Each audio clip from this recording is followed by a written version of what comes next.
You're listening to the Talking Shrimpers podcast, sponsored by Surgical Holdings. Welcome to TSP. I'm your host, Sensei Phil. 4 points in 5 days. Reaction coming up. Let's check in with our co-host first of all. So we've lost Matt tonight. He's got technical issues. The other bad news is my wife has left me, not permanently. She's gone to Leeds for the night on business, which means my cat has got the raging hump because I've got to feed him, but he's got to wait till the podcast is finished. So he's sitting outside, really not happy at all. Really got the hump. Charlie, been away, mate. Where you been? Yes, recently back from a nice trip away to Lanzarote. Yeah, just chance to get a last bit of sunshine before the year's out. Yeah, so a nice breakaway. Obviously missed last week's show, but listened to it online. Sounded fantastic. So yeah, glad to be back. So you messaged me a bit earlier, said you're running late on the M11. You weren't coming from the airport, were you? Like Matt? No, I weren't quite that late or that far away. I've been at work today, so straight back into it. But yeah, I can't say I've missed London traffic in the M11 for the past week. But hey ho. Oh, but you got it. You did a Keenan. You were just on time before the late. That's it. Late on time. I was late on time. Yeah, so Finn and Emily, we held the show up last week. Yeah, we had a little bit of fun, didn't we, with Oasis songs. You were guessing or counting them up as we went along. Finn, you went for 8, didn't you? I think Emily said 9. I don't think right though, so Emily said 9, and the answer was actually 10. So Steve on Facebook page gets the book. That goes to him. Well done to you. 10. So Emily, well done. Not far off. Very, very close. Yeah, well, my partner's an avid Oasis fan, so when I told him I thought it was 9, he said, "No, I'm sure it's 10." Oh, I probably missed one. I don't know if he commented or anything, so I don't think he did. But what's his name? How did you miss one, Harry? Oh, well done, Harry. Well done. Yeah, he was like, "How did you miss one?" I said, "I'm not an Oasis fan. I'm only Oasis because of you. I only listen to Oasis." Well, that's not bad going. 9. That's not bad going at all. So what have you been up to this week, Emily? Yeah, sticking with the music subject, I'm probably going to get cancelled online for this, but I'm a big Taylor Swift fan. So she's released an album in the last week, so I've just been avidly listening to that, and then returning the favour to my partner and making him listen to it. So he's obviously so grateful. Poor guy. He would never admit it, but he is silently a Swiftie. Bet he's not. Finn, what have you been doing apart from going to Oasis concerts? Well, none of that this week, I'm afraid. But I've had a good weekend. Obviously, I went to the Southend game. Always nice 3-0 win. Got a bit of a cold, but that's all right.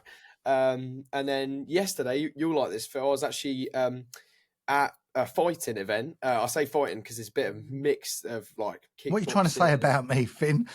well, that you obviously with your what you do with your fighting and stuff. So, but I was I was supporting my friend who was having his first amateur fight, and he won by first round TKO. So nice. Very happy with that. So yeah, it was a good weekend around, really. Yep.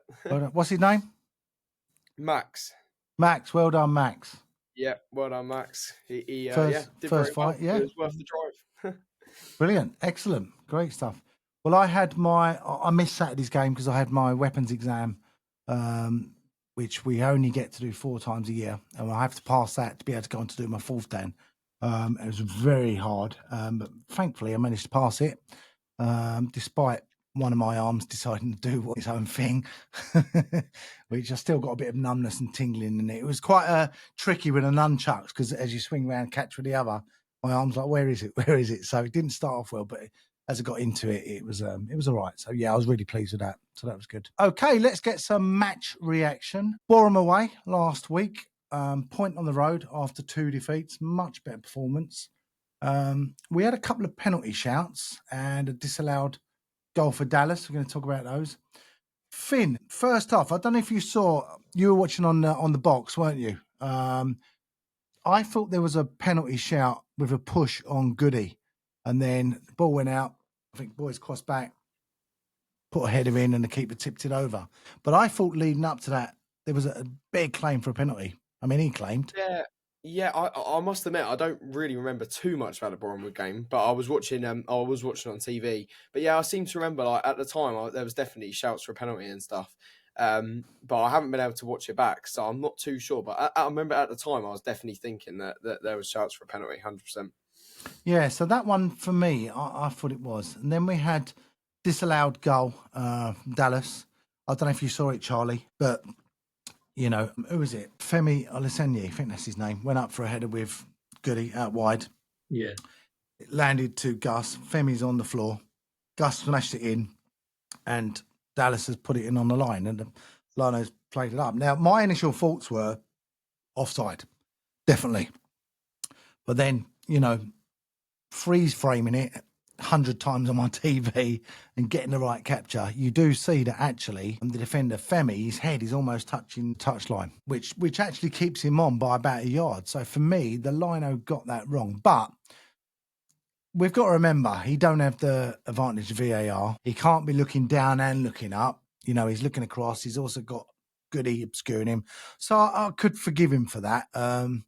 But, you know, the frustrating thing is, if Dallas hasn't touched it, it's going in anyway. It's Gus's goal. But, you know, I mean, myself as a former striker, I've nicked a few goals like that, to be fair, just to make sure. I don't know if you saw it, Charlie.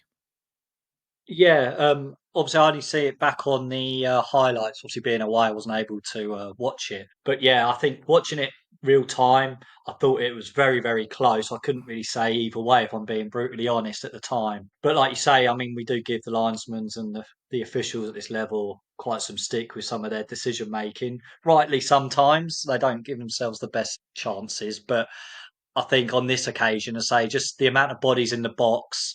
You know, the linesman, like you say, he's got a split second to make that decision. He's called it offside. You know, rightly or wrongly, the decision's made. But I don't think we can be too critical on the linesman on this case. No, I think that's fair. So 0-0 half time.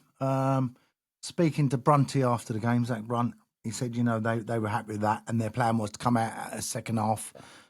Wish they did. Made it a really good, entertaining second half. But we weren't totally letting them dominate the play. I thought we actually played quite well. There was a shout for a second penalty. Now, I don't know if you saw that. To be fair, the whole of the Southend end shouted, you know, pen. I've had a look at it. I've got my own views. What do you guys think? Finn, did you see it? I'm a little bit undecided because I'll probably agree with you, to be honest, Phil. I'm not sure what you're about to say, but at the time, I probably thought it's definitely a penalty. But I think since I've kind of looked back at it, I'm not too sure. And it's kind of what we said earlier about how referees and officials, they do have a tough job. And I think in that kind of split-second decision that you have to make as a referee, I think it's a tough one to call. And I'm not really too sure. For me, it could go either way. And I think when it's like that, I don't think we should dwell on it. It's just, it is what it is. And if it, I imagine Borehamwood fans probably be moaning about it as well. But if it was for them, on the other way around. But yeah, looking back on it, I'm not too sure, if I'm completely honest. I'm not as certain as I was at first. I mean, watching it back, the rule did change, didn't it? I mean, I don't know what the damn rules are anymore, to be honest, with handballs in the box and penalties. But the rule did change where if you were, I think it's like a yard or something away from, you know, where it's hit you, then the defender can't get his arm out of the way, and his arm's not up. His arm is trying to pull away. So for me, it was one of those. I don't know what he could have done about it, really. Some people were saying it was blatant. It weren't blatant. Come on, he's not put his hand out to stop it. He's, for me, Hopper's. It's not on target. It's going across the goal. So it's not necessarily denying a goal scoring chance, and it's hitting me. It's one of those unfortunate ones, I think. And like you say, some refs give it, some don't. But I think if that was in the Premier League and it was VAR, they wouldn't have given it. I think the real issue is the kind of like ambiguity with the rules. Like they're not very clear with handballs, I don't think, because they say about natural positions, but when you're jumping, I'm not really sure what a natural position is, because quite often for people who are jumping, the natural position is to have your arms out because that's how you jump. But some people don't do that. So it's kind of, I feel like with handballs, they're really almost taboo a little bit, and there's a lot of ambiguity around what is a handball, what isn't. And I have a lot of issues with the rules, but that's one of the issues with the rules, I think, where Yeah. it's a little bit, you can't really it's not a clear decision, I don't think. And I think, to be fair, in this league, you've got to shout, because you don't know if the ref's going to give it or not. And they don't have the benefit of VAR. The ref knows he hasn't got a benefit of VAR. They've got to make a split decision. And sometimes it is hard to get it right, and sometimes they do get it wrong. Yeah, of course, gut a punch, literally straight from that, Boreham go down the other end and score. Good move involving Brunt and Da Costa, finding Rushy with a really good finish. For me, the midfield just stopped running. Keenan in particular, don't want to dig people out, but I thought Keenan could have done better. And of course, it's predictable that Rushy was going to score. Lee, would you have predicted Rushy to score before that game started? I mean, typical, the way that we get as Southend, our luck over the last couple of years has really not been on our side, has it? But we know what he's like in those positions, clinical on the counter attack. We saw it so much, didn't we? So you can't give him that opportunity. You can't put him in those positions, because if that happens, then there's only really going to be one result, and we paid the price for it quite heavily, I think. Yeah, I mean, it was a very un-Boreham-like goal. It's, they play some good football round the box, and Rushy found his space really well. Great finish. Don't think Colin could have really done a lot about it. But, listen, in recent weeks, we would have thrown the towel in. We kind of did that a bit against Scunthorpe, which Kev kind of alluded to. But the boys kept going. And I think the introduction of Bridgie, Coker and Walker gave us a bit of energy. And all of a sudden, we went for it. It's like they wanted to get that goal back quickly. And the goal came from a corner. Great corner by Coker to the back post. Goody, I've got to say, he was an absolute colossus at the back post. He just he would have clattered anyone trying to go for that. He was winning that no matter what. Heading it towards Dallas, who's headed it towards the goal, cleared off the line, and Josh Walker, what he is good at is following up on the line.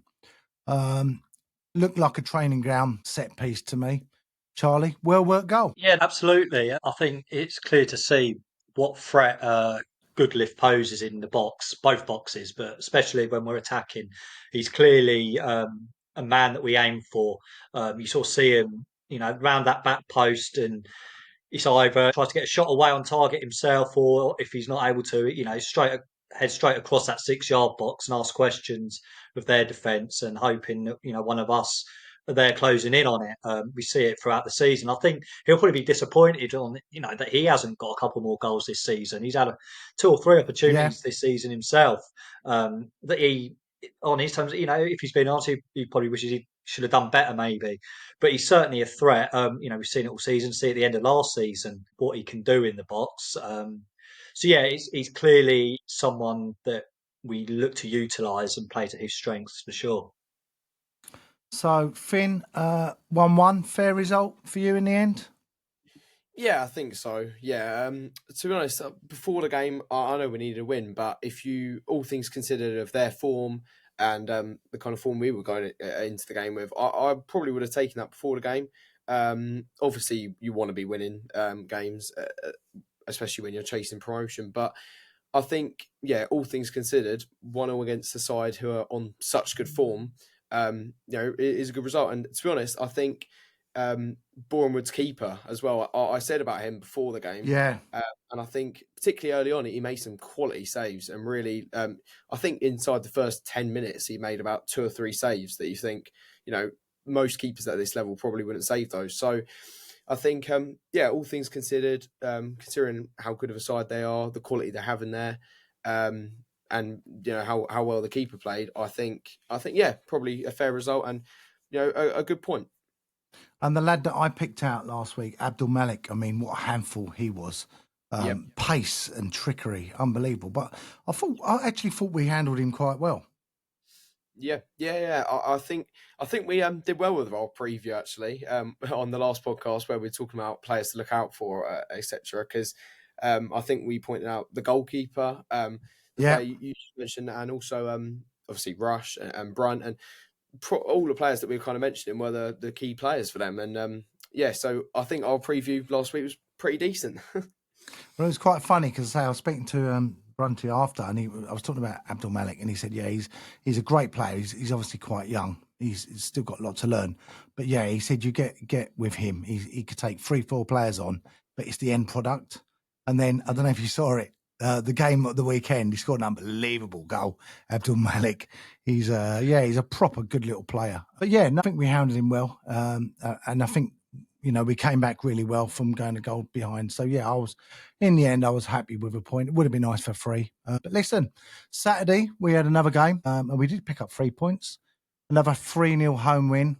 Goals from Dallas, Sparzov, and Ralphie. Charlie, you said it was a decent performance. Obviously, I wasn't there. Yeah, I thought it was quite an enjoyable game, actually. I mean, the previous game at home that I saw was against Scunthorpe, which in comparison was chalk and cheese, really. I thought our midfield was really solid. Boys, I thought had a really, really good game. Some of the balls he put in were phenomenal, and we know he's got that in his locker. He really does ask questions in that box. Dallas, I thought, had a really, really strong game. His energy throughout the game, he was chasing everything down. He's picking it up on the edge, on the wings, cutting in, having a few strikes. It's unfortunate, I think, not to have a couple of goals, really. He just couldn't find the way through with a couple of the shots. But yeah, throughout the team, Keenan, his energy, he was just the right Yeah, got menace. man of the match, didn't he? And yeah, and I think there could have been 3 or 4 that could have quite easily got it, and rightly so. And I think a clean sheet again is always good for the confidence. And you always felt at 1-0, as it always is, it's a bit edgy. You think the longer the game goes in at 1-0, are Aldershot going to grow into it? I mean, they didn't look like they caused as much of a threat. First half, they had the win to their advantage. You had that corner which almost went in directly, caused us a bit. But other than that, didn't cause us any more sort of questions. I know they've gone through quite a few injuries, and they've had a few youngsters I think they've had to bring on in the later stages. But I think getting that second goal made the difference. And to get Slavy, when he came on, I thought he played really well, actually. I think his first touch, I think he got clattered, and he was just making things happen. He was never going to miss that ball. He was on a plate. It's what strikers dream of. It's never going to miss that. And then obviously Bridge as well coming on. Yeah. Assisting for Ralph. So Yeah, the from the third goal, subs wasn't it? made an yeah. So the subs made their impact, and it was nice to see us being a little bit more clinical when we needed to be, because I think the longer it goes in at 1-0, teams, you've seen it before, teams grow into the game a bit and they nick a goal, and all of a sudden you're thinking, how's that, gone from a certain 3-pointer to taking a draw? So, I was really impressed with the performance. I thought it was a really professional performance. So we talked about the strikers last week, and I said for me Walker's been a bit disappointing, but getting that goal at Boreham might have given him a bit of confidence, and he nearly scored again. I think it was when the first goal came from, wasn't it? Again, great cross by Boys. It was that's where you want to see Walker attacking that 6-yard box, and then obviously Dallas followed up. Second goal again, Dallas. He's on 6 now, I believe. And then is it the second goal? No, second goal was Sparzov, wasn't it? Yeah, Sparzov. That was a cross from Boys. Brilliant cross, like you said. And then the third goal, Bridgie. It's great to see Bridgie getting an assist, because he was the main man, wasn't he, a couple of years ago, with assists. And it was another, like the Boreham game, it was another set piece from the corner. And I think that was the Dallas goal, wasn't it? Great header. Oh, no, Ralphie. It was Ralphie. What am I talking That was about? Ralph. That It was was Ralph. Ralphie, yeah. Yeah, Dallas got the first goal. Sparzov got the second goal. There we go. And Ralphie. So again, it was a training ground set piece. It looked like. Or was it Dallas, or was it Keenan? It's that was a close call. So that's one for the polls. It was I certainly think they close. gave it to Dallas, didn't they? Yeah, it's very, very close. Very close. They Strikers are did never going to say no. I didn't touch it, are they? Not Yeah. a Of chance. course not. I think in the stadium though, I think they announced it as Keenan, but then afterwards changed it to Dallas. So yeah, How'd they get that I wrong? think Seriously. looking back at it, it's razor thin, but I think it is just Dallas. I do think it is Dallas, just about. Yeah. Okay, so coming up the halftime show, we're going to be talking to Emily about the ladies. We've got, kind of a comedy corner. We've got football memories. We also hear from the under-19s, Ronnie Durussel and Nikolay and Zlatov. So do not go away.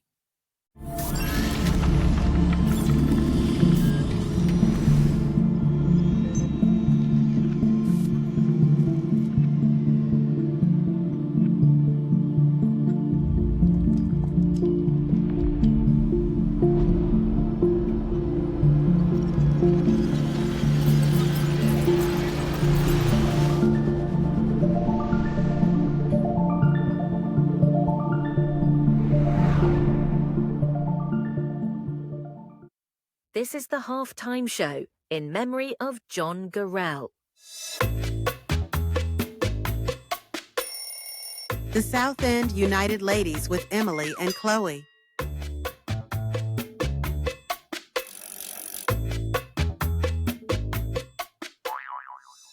Well, it's just Emily this week, and we might have Loki as well. He was walking around with a football somewhere, a dog. Don't know where he's gone. Yeah, Hertford away, 1-1 in the end. Penalty from Ellie Nichols, I believe.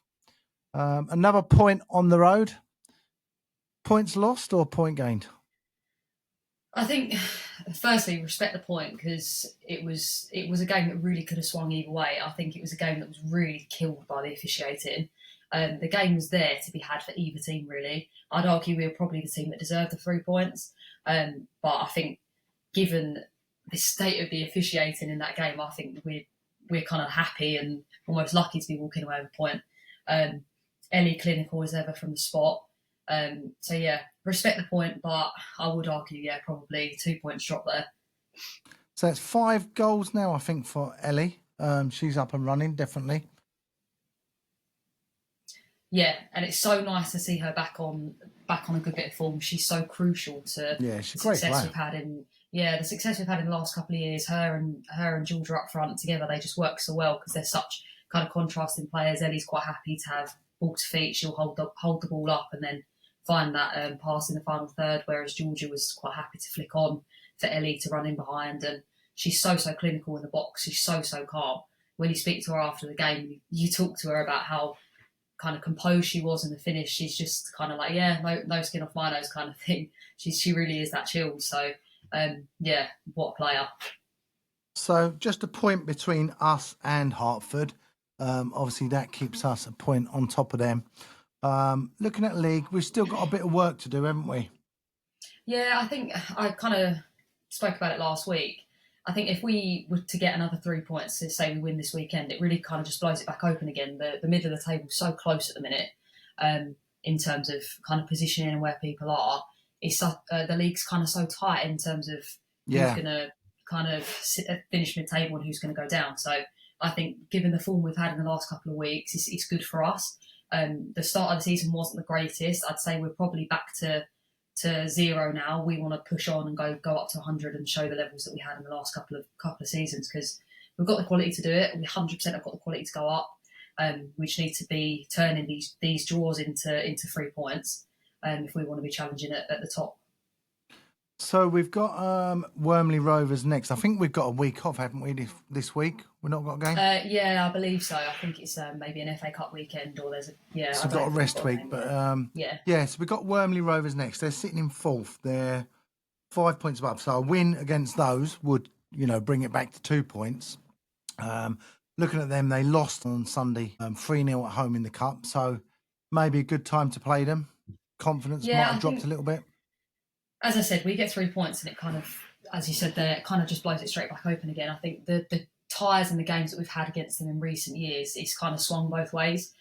Wormley are kind of a team you kind of turn up and play them and you don't really know what you're going to get. You don't know if they're going to play a youthful side or an experienced side. So I think at this level you kind of go into those games guessing. But one thing we do know is that they're obviously quite strong and they do have the opportunity to be able to pick and select the players that they want to play. So I think going off the last couple of results, obviously a win and now a draw, I think it probably does swing in our favour a little bit, despite the fact they're higher up in the league than we are. Playing off confidence, we're such kind of confidence players. We needed those couple of weeks and those results to kind of, as I said, put us back on 0. now we can hopefully kick on and continue the goal scoring. And yeah, clean sheet I think will be key. I think the defensive back line was really good yesterday. Deserved a lot of credit. Lauren had a great game. Amber had a great game. Molly again. I know we talk about her most weeks, but defensively we really put in a shift yesterday. And yeah, hopefully if we can continue that form going forward, then the final third does its own talking. So yeah.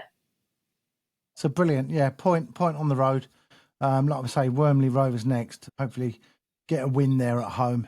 Get us back to 2 points, and then it's all to play for. It is. I think the top two teams, obviously, Chelmsford and Hashtag, actually are doing really, really well in second place. But after that, it's very, very close. So it only takes a 2-3 games run to get ourselves back in there. So hopefully, guys, get yourselves down there, support the ladies, get us up as high as we can, and let's go and beat Wormley. So yeah, well done, ladies. Good point on the road. Okay, what's next? We got this. Now it's the Comedy Corner with Matt Adlington.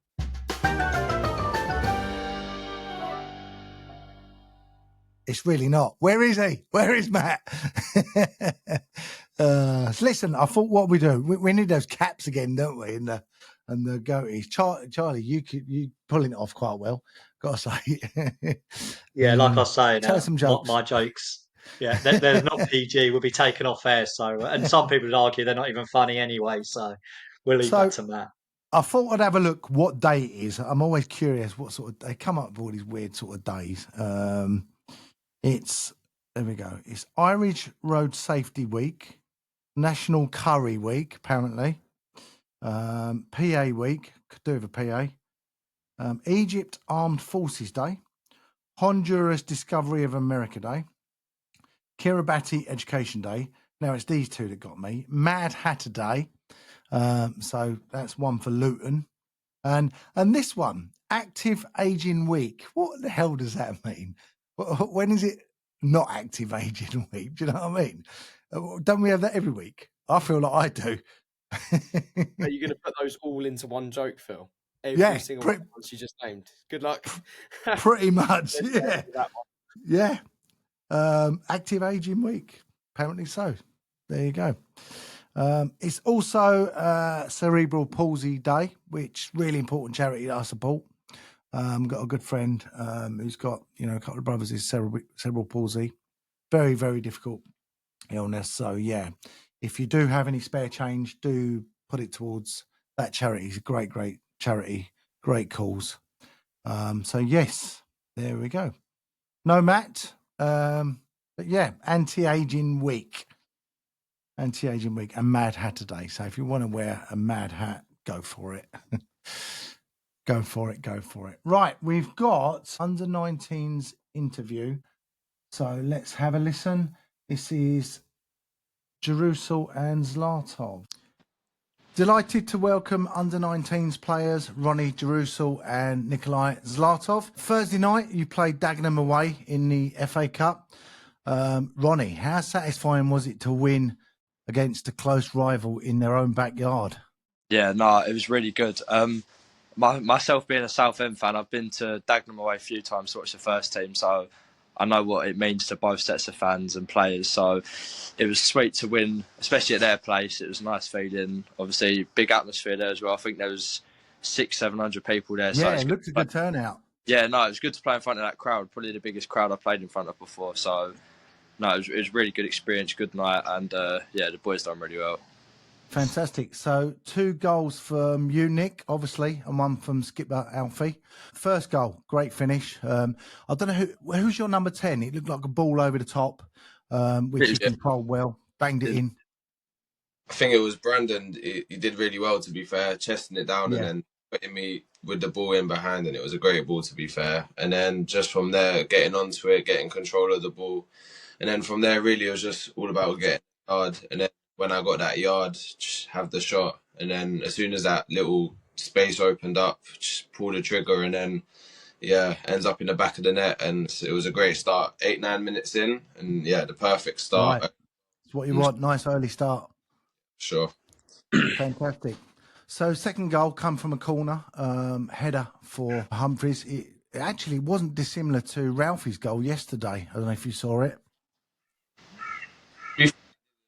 In real time, talking about Alfie's goal, I didn't even manage to really see it because I was facing towards the taker who was taking the ball, and obviously Alfie was behind me. And by the time I turned around to see what was going on, he was already running off celebrating. So yeah, yeah, great header. Yeah, it was well taken from Alf, to be fair. It's a good header. Great ball in as well. I can't remember who crossed it. I think it might be Mitchell, but it was a good ball in as well. Yeah. And then the third goal to finish it off, you guys won't remember, but, you know, I first started getting into football in 1981. I grew up in a Spurs family, and, you know, that final was Spurs Man City. And there's a guy goes down in FA Cup folklore called Ricky Villiers. And the commentator keeps going, and it's still Ricky Villiers, as he's taking players in the box. And it was very similar to your third goal, Nick. Great goal. I could almost hear it. And still Nick, bang, in the net. Great goal. Thank you. It all just happened really quickly, to be fair. After that first touch, like I said, I got away from that defender, and then the second touch, one of the midfielders, I think it was, he clipped me on my foot, actually. It was a bit nasty, but still, I was like, just carry on. There was no point in me going. You take those, didn't you? Yeah, and then little fake shot, and then defenders gone to the floor, and then another one, and then just a ball roll, and then again just getting that yard, and then when I got that, just get the shot off, and yeah, great finish. Thank you. I love the picture of you guys at the end, all underneath the scoreboard with the 3-0. There's no that's better a great way to photo. rub it in your opponent's faces, is there? Yeah, no, especially at their ground as well. We had to get the photo, so yeah, it looks good. Love that. So, do you know who you've got in the next round? Is that draw been done yet? Yeah, that draw got done the day up. So Friday, about midday, we got drew to Sudbury away. So we got to travel up to Sudbury. I've never been there, to be fair, so I'm not too sure what their first team. I've heard it's quite nice. I think they play on Astra. To be fair, I think it'll be a bit worn down, but just got to go there and get the job done, really, innit? Yeah, exactly. That's it. Yeah, exactly. Not sure what to expect. Yeah, well, you look good, boys. So, you know, go with the attitude that you did have in that game. You know, treat them like a rival, and go and get another result. So, obviously, currently in the first team, we've got 3 players that have come through the youth ranks: Jack Bridge, Ollie Coker, and Colin Anningdye. Surely that's the dream for you guys, isn't it? To follow the pathway into the first team. Ronnie first. Yeah, no, that's like a massive dream for me. Obviously, I'm doing the right things in training, and I'm sure I'll get there one day. So absolutely. And Nick, what's your story? For me, I came into Southend at the end of under-16s, and then just since the first trial game where I played against the current under-19s at the time, came in, had a good game. And then just from there, it was all Southend. And like Ronnie said, now it's just day in and day out, just hard work, just training and aiming to get to that goal, obviously, of being at the first team, getting a professional contract. And just got to keep grafting nights like that. Those are the nights that we want to play in, where we can showcase ourselves to fans, to everyone. Because, obviously the training every day, that's only where us coaches can see. And then where we're able to go on a stage like that and show everyone it's nice. But just got to keep working, keep grafting, and what will come will come. Yeah, fantastic. Well, we'll be following your progress on the Talking Shrimpers podcast and, following your games a bit more, raise your profiles a bit. So, just keep doing what you're doing. Really loving the football you're playing, and try and get as far as you can in the FA Cup. You've got Dorking next, I believe, at home on Wednesday. Yeah, that's correct, yeah. Fancy that? Yeah, I think we should be full of confidence. I think under-19s, we've gone 4 out of 4 now, 4 wins in a row, so sitting top of the league, so there's no reason why we shouldn't go into that game with full confidence thinking we're going to win, so I'm sure the boys will do it. And a couple more goals for you, Nick, maybe? Yeah, hopefully that's the plan always, but game have to take that. And obviously when I get on the score sheet, it's nice, but also getting assists and just helping the team win as well. Yeah, fantastic. Well, good luck. I'm going to come down, see that, so I'll get to see you guys. Really looking forward to it. Just go out there, give it your best and smash it. So good luck, guys. Keep doing what you're doing, as I said. We'll fully progress and up the Shrimpers. Thank you, Thank you very much. Yeah, great guys. I don't know if you saw the goals in that Dagenham game. I definitely saw the solo run. Was it Zlatov? Oh, what a goal! Yeah, I definitely saw that one. That was a quality one. I don't think I saw the others, but I definitely saw that one. That was a quality goal. Yeah, proper Three were finisher. good goals. Yeah, they were. From what I remember the seeing. football they play. Yeah. I was chatting to Danny, obviously at the Southend game on Saturday, and I thought really, really looked like from the highlights that they put out to be 3-0 up in the first half, and it could have been more than that. They looked really, really strong, played some really good football, and as I say the standout goal is obviously Zlatov. The hell of a goal, wasn't it? A solo goal. Fantastic. I mean, his first goal was brilliant as well. Took it really well. Really promising player. Yeah, he is. Let's hope we can nurture him. Durussel as well. Really, really good player. So yeah, I think there's a lot of good players in that group. So I'm really looking forward to seeing them on Wednesday. Going to go down, as I said, and see them. Okay, what we got next? We got this.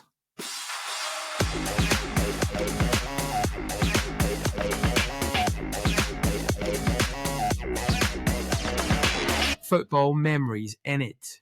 Right, so we're staying with the theme of the FA Cup. So I'm just going to mention, as I said before, I used to work at Wembley. A few of the games that I covered.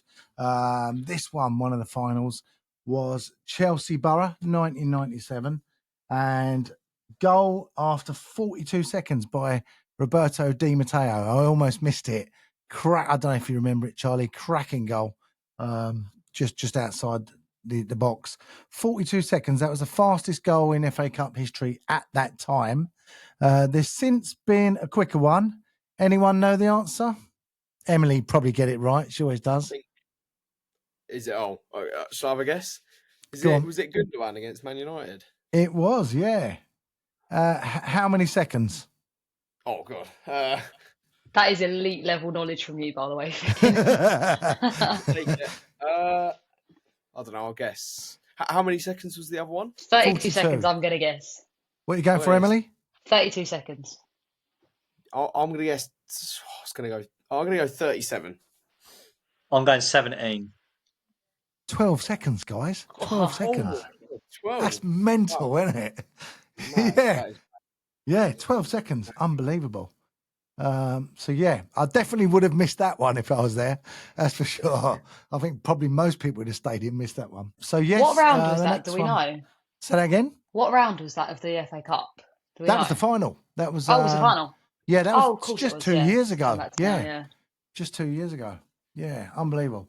So this one is the next one. Let me see it. Liverpool, Man United, 1996, before your time. But I remember it well for Cantona goal outside the area. Beautiful. But also, a lot of people remember it for the dodgy white suits that Liverpool turned up in. Do you remember that, Charlie? Yeah, it's iconic, isn't it? I think everyone remembers that. I'll tell you. They looked I sort of horrendous. miss those days. I miss those days. I'd love to see a team now turn out all in a Spice three-piece Boys. suit or two-piece suit. It's just all tracksuits nowadays, isn't it? And headphones. But it is. yeah, and like the flower in the pocket. It's like they're all going to a wedding afterwards. But I've got to say, gone, it is cheapened a bit, hasn't it? The FA Cup. I mean, when I was growing up, the FA Cup was the big thing. It's all Champions League now. But yeah, I was so disappointed a couple of years ago when what's his name? Pep Guardiola walked out in jeans and a hoodie. I'm like, come on, where's your suit, man? Clough would be going mental.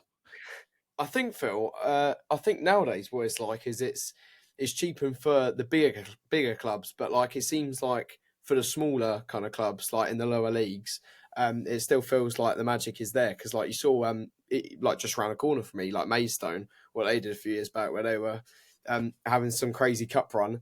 So yeah, I feel like for teams in lower leagues, the magic is still there, but I think for like the bigger league clubs, I don't think it's there really anymore. Do we remember Southend United and the pie stuff like that? Yeah. It's a classic FA Cup. Also, that, isn't it? I think is it especially like the elite clubs and stuff. I think is it because nowadays we've got a lot more international players that come over and play for us. Before the 90s, it's a lot more British players and the FA, they know what the FA Cup means. You've got a lot the rivalries as well. We lose that sort of rivalry nowadays. You look at your derbies; they're not, how they used to be. I mean, the game's changed a lot now with Oh, regards big to the time. tackles and stuff. Yeah. So maybe there's an element of that. I don't know, but which may be why the lower you go, obviously we've not got as many international players, so the fire's Yeah, still there, and true. you want to progress as far as you can. Of course you do. So Emily mentioned Sutton United. Here's a trivia one for you. So Coventry obviously won it in '87, beating Spurs, and then Sutton as a non-league club in the third round the following year beat Coventry 1-0. Who scored the goal? Come on, Wow. Finn. Now I'm putting him under pressure.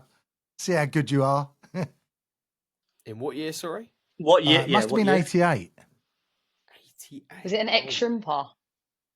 No, Did he play for Southend? Is No. this somebody we all know, or is it just like some random it's Sutton just player? a random name. It's going to be But like if the you know local your FA painting and Cup history, decorator, you'll isn't know it? this. It was Matthew Steve Hanlon. Smith. It was Oh, Matthew yeah. Hanlon. Go and check it out after this on YouTube. So, who mentioned beer? I think you mentioned beer, Finn. So that brings me on to my next game. So, obviously, I did a lot of finals at Wembley. I did a lot of semi-finals as well. And this one, I will never forget. Look at that programme. That was Sheffield United versus Sheffield Wednesday in '93. Now, why I remember this, it was beer I remember it for. Unbelievably, they were a really good bunch of lads, I've got to say. There was no trouble at all. Really, really nice lads. But unbelievably, this is the only time I've ever experienced it in a game ever. 15 minutes before kickoff, the entire stadium had sold out of alcohol. They drunk the lot. Unbelievable. So, of course, half time, they're all saying, in my best Sheffield accent, where's the beer took, lad? I'm like, you've drunk it all. Go and fetch more beer. Can't. You've drunk it all. Literally. They'd emptied the stadium out of alcohol 15 minutes before kickoff. Unbelievable. They could drink, those boys. They really, really could. Brilliant. Yeah, that was a 1-1. Not the best game, but yeah, great lads. And then the last one I've got is this one. Look at that. Oldham Athletic, Man United. That was semi-final. I remember this really well because Cantona was banned for that game. And my boss said, like he did, I was talking about last week with the Gallagher brothers, oh, there's a player who's watching the game. Can you take him down to the players' tunnel at the end?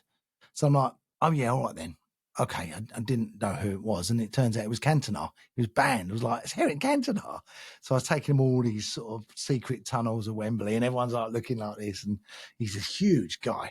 But yeah, that was amazing. So got to meet him. I remember it because Oldham were winning 1-0, and then Mark Hughes got an absolute belter, who's now the Carlisle manager, and then obviously they went on and won 4-1. So yeah. That was a great game. I mean, I saw many great games, but they were the ones that stuck out for me, the FA Cup. Charlie, what are your best FA Cup memories? So I've got a couple. One relates to Southend, one not. So the one that's not Southend related, I think it's 2006. It was West Ham Liverpool, I believe. I think it was the Steven Gerrard 30, 40-yard strike, I Oh, think it was. If yeah. I remember correctly, I can't remember if it was like the death of the game and it It was took at the it to Millennium 3-all Stadium, weren't it? to yeah, and it took it to penalties. But they come from I think he hit it about 30, 40 yards out. And if I can't remember exactly when it was in the game. I remember it being late on. I think it might have Yeah, even it been our was. sort of last kick. And it obviously took it to penalties, and I think they went on to win it. Yeah, I they did. believe. So that's one that's always sort of stuck with me. But one Southend related one that's sort of personal would be away to Chelsea, having Yes, I was going to mention that. mum and two brothers. I think for most Southend it's probably a standout game. Mum and two brothers are both Chelsea fans, so Right. obviously naturally I thought right we're going to that game. So Yeah. we went, and I think kind of they were in the Matthew Harding stand. I can't remember where they were, and obviously I left them to go into the away end. And I just remember the whole game because I was right by the corner flag. Um, and as long as it's 1-0, I was just like, I remember messaging going, there's going to be a goal here. We'll take this back to Roots Hall and everything. And then obviously the way of doing it, like last header of the game, the Johnny Hurd throw in, was it, or cross for Peter Clark, wasn't it? Header, Peter Clark header and stuff. And I mean, Mildenhall made some brilliant saves that game as well. It was that's one game that really does stand out to That me. must have been a mental really, atmosphere in that Southend oh, end. it was. Yeah. I was literally, I think we had the top tier, I think it was, behind the goal, if I remember correctly. And I was like right by the corner flag. So I had like a really good view of it. And it was just absolute bonkers in the away end. It really was special. Unfortunately, wasn't able to go to the replay back at Roots Hall. Yeah. Which I think, was it 3-1? We lost 4-1 in the end. We took the lead, actually. But we took the lead with Barrett, wasn't it? I think. Barrett, Barrett scored, didn't it? Yeah. So I remember then I thought, here we go. And then I think Lamps popped up with a goal and their quality ultimately shined through. And so Chelsea away, 1-0. That's one that I'll treasure for sure. Yeah.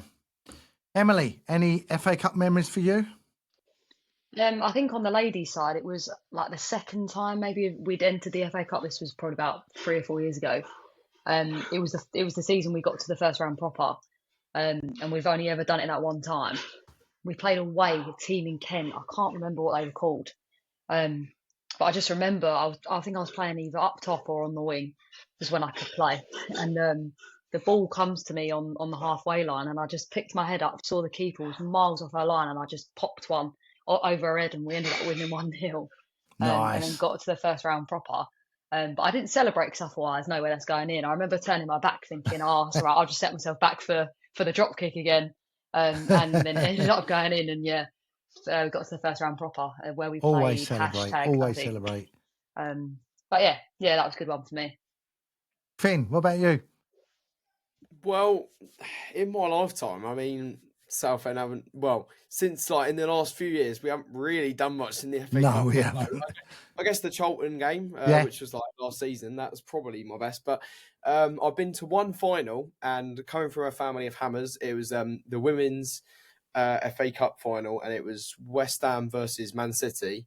I was sat in the West Ham end. This is the only FA Cup final I've ever been to see at Wembley, and West Ham women's lost 5-0. So I don't have a great record really with FA Typical Cup West Ham, really, isn't it? Well, yeah, it is really.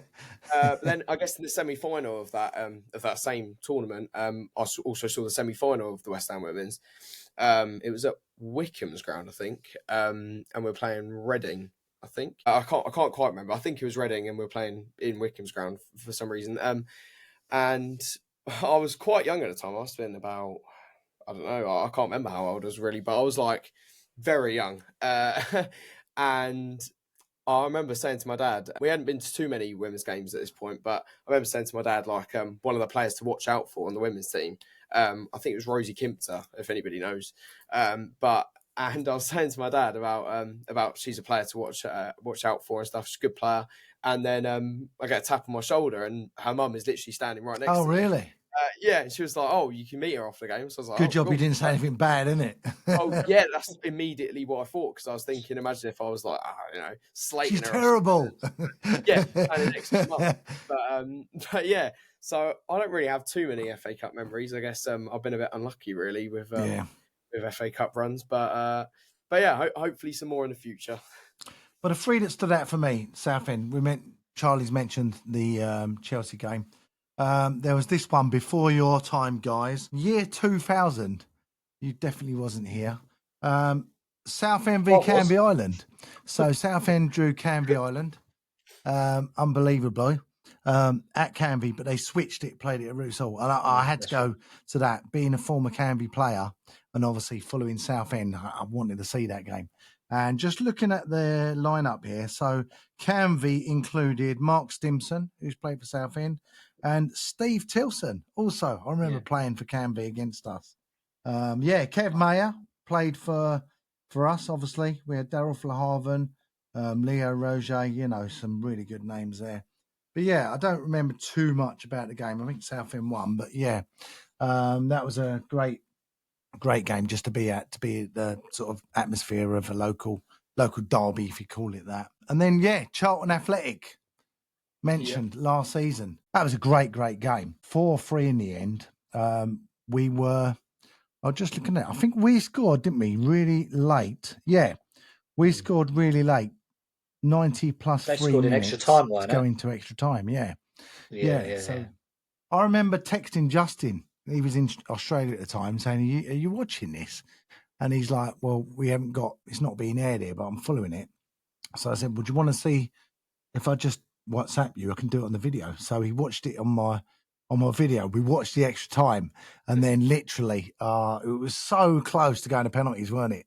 So close. And then Macca, Bon, screw it up, gave the ball away, and they scored 4-3 right at the end. It was so gutting. But yeah, amazing. Do you reckon we would have cup done them on time. penalties? Do you think we would have gone the whole way? Do you think the momentum was with us? I'm not sure. It was a hell of a game. It was. I think we would have done it. Yeah, I think you're right. I think we would have done. We had the crowd. It was a bumper crowd, weren't it? Bridgie had already scored a penalty in the game. Coke scored. He would have fancied one.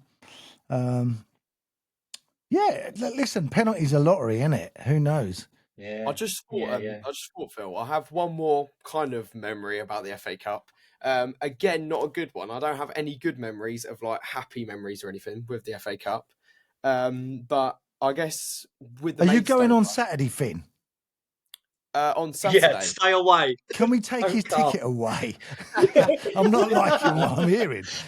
No, sit with Folkestone. My record with the FA Cup is terrible. Honestly, it's very bad. Right, you're bad. Yeah, but I guess one of the memories I have, which again isn't a good one, but with the Maidstone Cup run, obviously most of you remember that. I think it was only 2 seasons ago now.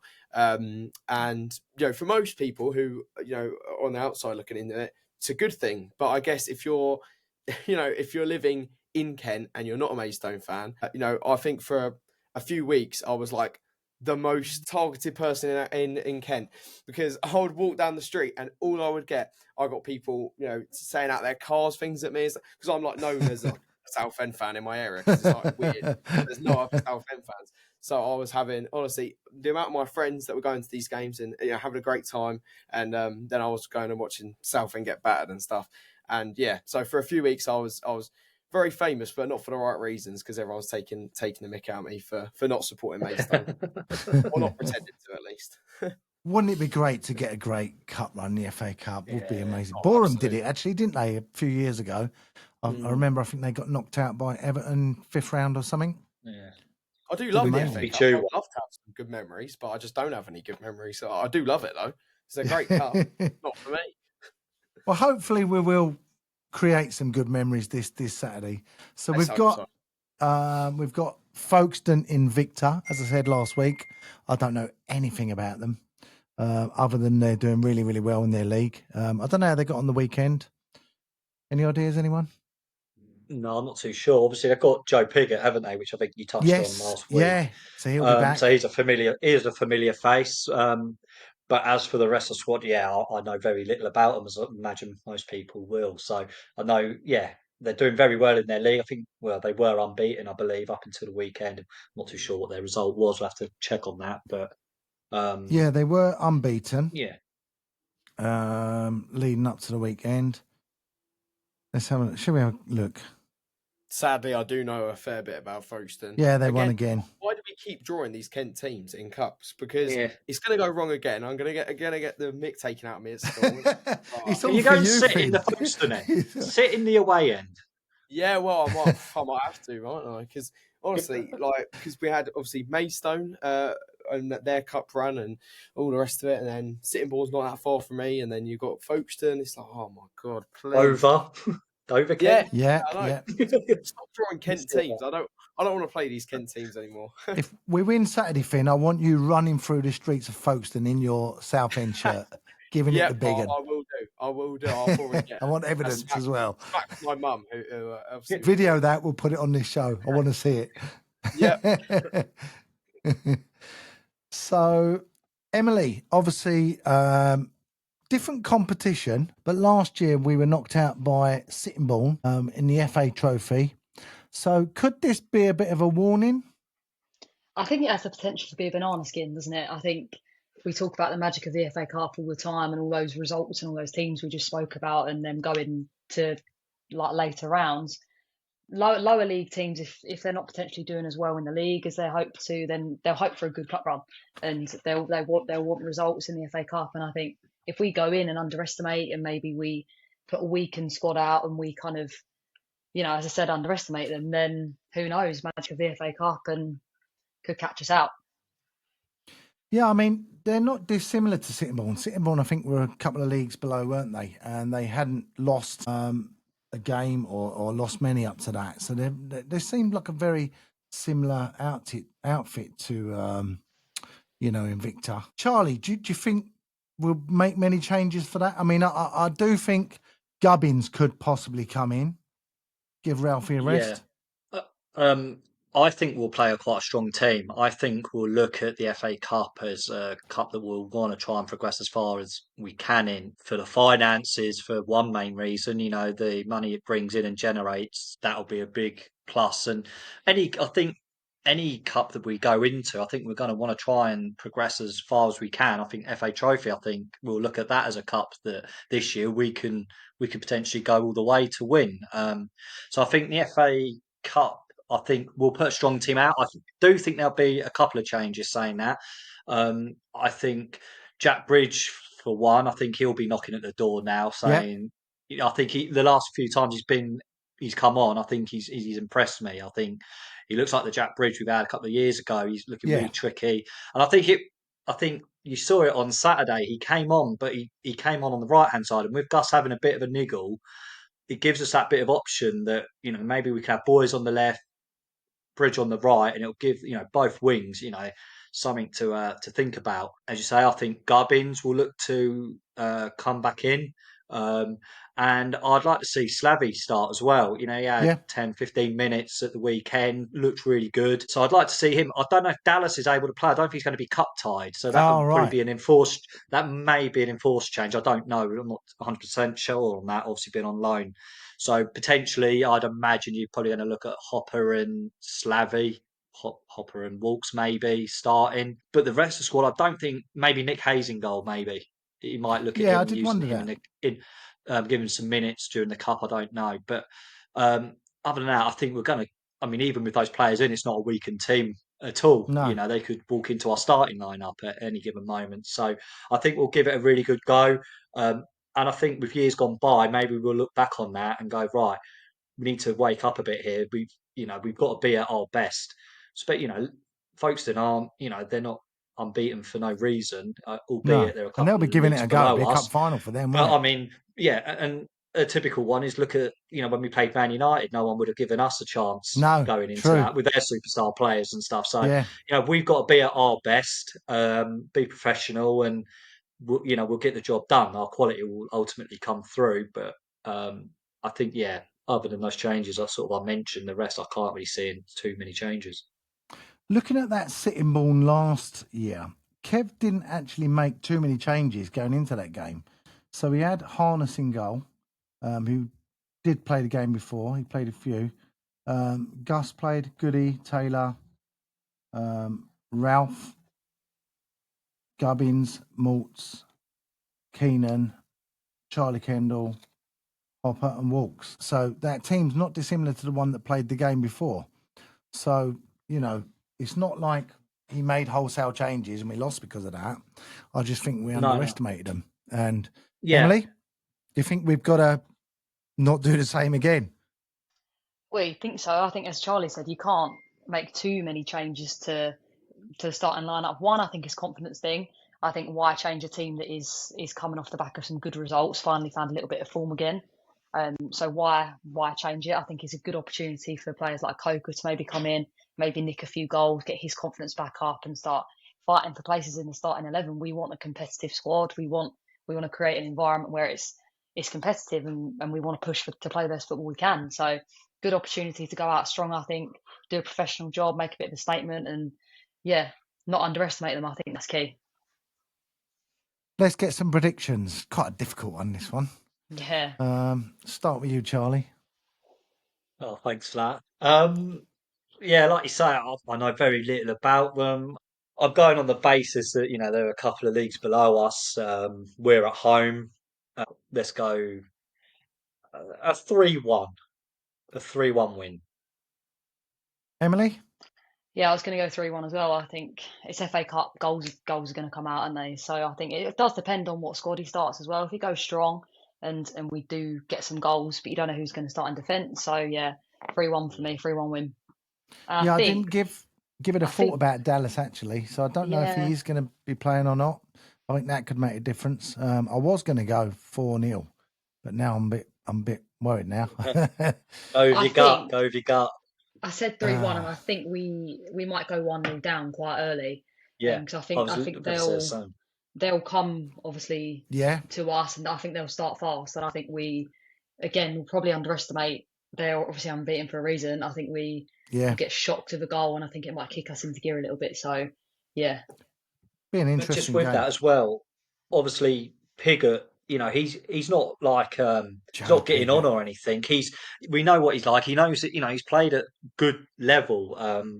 He's at a decent age, so I'm not too sure what it is that he's ended up at Folkestone. I'm not too sure whether it's injuries or whatnot, but he's going to be a threat. He's that's for sure. So he knows Roots Hall quite well as well, doesn't he? So yeah, exactly. Yeah, absolutely. He's not going to be faced by the crowd or anything like that. Just don't let the ball fall to his feet in the penalty area. Yeah, last kicking. Yeah. Blimey. Well, I'm gonna go 3-0. I don't think they're gonna score. I'm gonna go 3-0. So we'll see. We shall see. Super. Well, that is the end of the show. Next week, what have we got? We're going to be starting at a new time of 6:20. We'll have reaction from that FA Cup game against Folkestone. We're going to be looking ahead to Morecambe away. Could be some goals in that. We're going to also have teammates from Charlie Kendall. So first of all, thanks to our co-hosts, Charlie, Emily, and Finn. Thank you, guys. Thank you to our sponsors, Surgical Holdings. And don't forget to please comment, like, and subscribe. Up the Shrimpers.